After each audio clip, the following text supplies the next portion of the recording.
بسم اللہ الرحمن الرحیم۔ السلام علیکم ناظرین، کیسے ہیں آپ سب؟ FG اسلامک وائس میں آپ کا خیر مقدم ہے۔ تو ناظرین، آج ہم آپ کو ایک عورت اور ایک کشتی کا واقعہ بتائیں گے۔ ایک بزرگ فرماتے ہیں کہ میں ایک مرتبہ طواف کر رہا تھا۔ اچانک میں نے ایک لڑکی کو دیکھا، اس کے کندھے پر ایک بچہ بہت کمسن بیٹھا ہے اور وہ یہ ندا کر رہی ہے، اے کریم، اے کریم، گزرے ہوئے زمانے کے لیے تیرا شکر ہے۔ میں نے پوچھا کہ وہ کیا چیز ہے جو تیرے اور تیرے مولا کے درمیان گزری ہے؟ کہنے لگی کہ میں ایک مرتبہ کشتی پر سوار تھی اور تاجروں کی ایک جماعت ہمارے ساتھ تھی۔ طوفانی ہوا ایسے زور سے آئی کہ وہ کشتی غرق ہو گئی اور سب کے سب ہلاک ہو گئے۔ میں اور میرا بچہ ایک تختے پر رہ گئے اور ایک حبشی آدمی دوسرے تختے پر۔ ہم تین کے سوا کوئی بھی ان میں سے نہ بچا۔ جب صبح کا چاند ہوا تو اس حبشی نے مجھے دیکھا اور پانی کو ہٹاتا ہٹاتا میرے تختے کے پاس پہنچ گیا، اور جب اس کا تختہ میرے تختے کے ساتھ مل گیا تو وہ بھی میرے تختے پر آ گیا اور مجھ سے بری بات کی خواہش کرنے لگا۔ میں نے کہا، اللہ سے ڈر، ہم کس مصیبت میں مبتلا ہیں، خدا کا خوف کر۔ وہ حبشی کہنے لگا کہ ان باتوں کو چھوڑ، خدا کی قسم یہ کام تو ہو کر رہے گا۔ یہ بچہ میری گود میں سو رہا تھا، میں نے چپکے سے ایک چٹکی اس کے بھر لی جس سے یہ ایک دم رونے لگا۔ میں نے اس سے کہا، اچھا ذرا ٹھہر جا، اس بچے کو سلا دوں، پھر جو مقدر میں ہوگا ہو جائے گا۔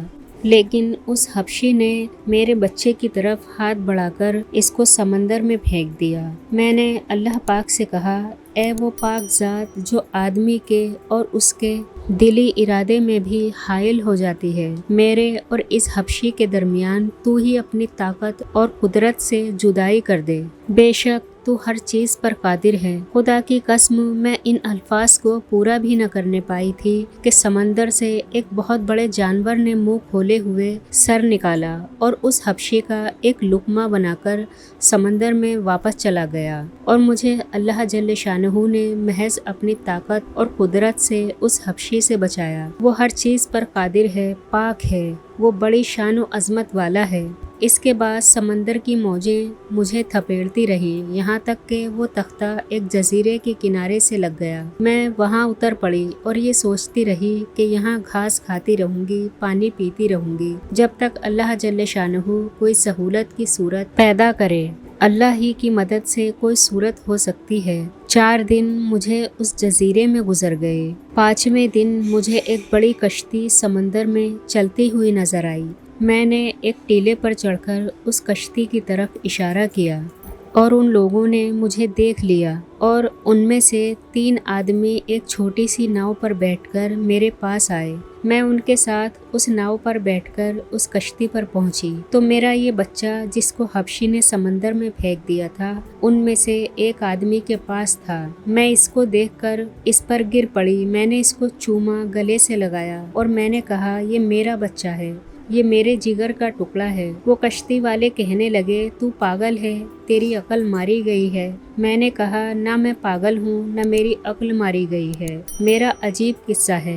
پھر میں نے ان کو اپنی پوری کہانی سنائی۔ یہ ماجرا سن کر سب نے حیرت سے سر جھکا لیا اور کہنے لگے، تو نے بڑی حیرت کی بات سنائی، اور اب ہم تجھے ایسی ہی بات سنائیں گے جس سے تجھے تعجب ہوگا۔ ہم اس کشتی میں بڑے لطف سے چل رہے تھے، ہوا موافق تھی، اتنے میں ایک جانور سمندر کے پانی کے اوپر آیا۔ اس کی پشت پر یہ بچہ تھا، اور اس کے ساتھ ہی ایک غیبی آواز ہم نے سنی کہ اگر اس بچے کو اس کی پشت پر سے اٹھا کر اپنے ساتھ نہ لیا تو تمہاری کشتی ڈبو دی جائے گی۔ ہم میں سے ایک آدمی اٹھا اور اس بچے کو اس کی پشت پر سے اٹھا لیا، اور وہ جانور پھر پانی کے اندر چلا گیا۔ جو واقعہ تو نے سنایا اور یہ واقعہ دونوں بڑی حیرت کے ہیں، اور ہم سب عہد کرتے ہیں کہ آج کے بعد سے اللہ جل شانہ ہمیں کبھی کسی گناہ پر نہ دیکھے گا۔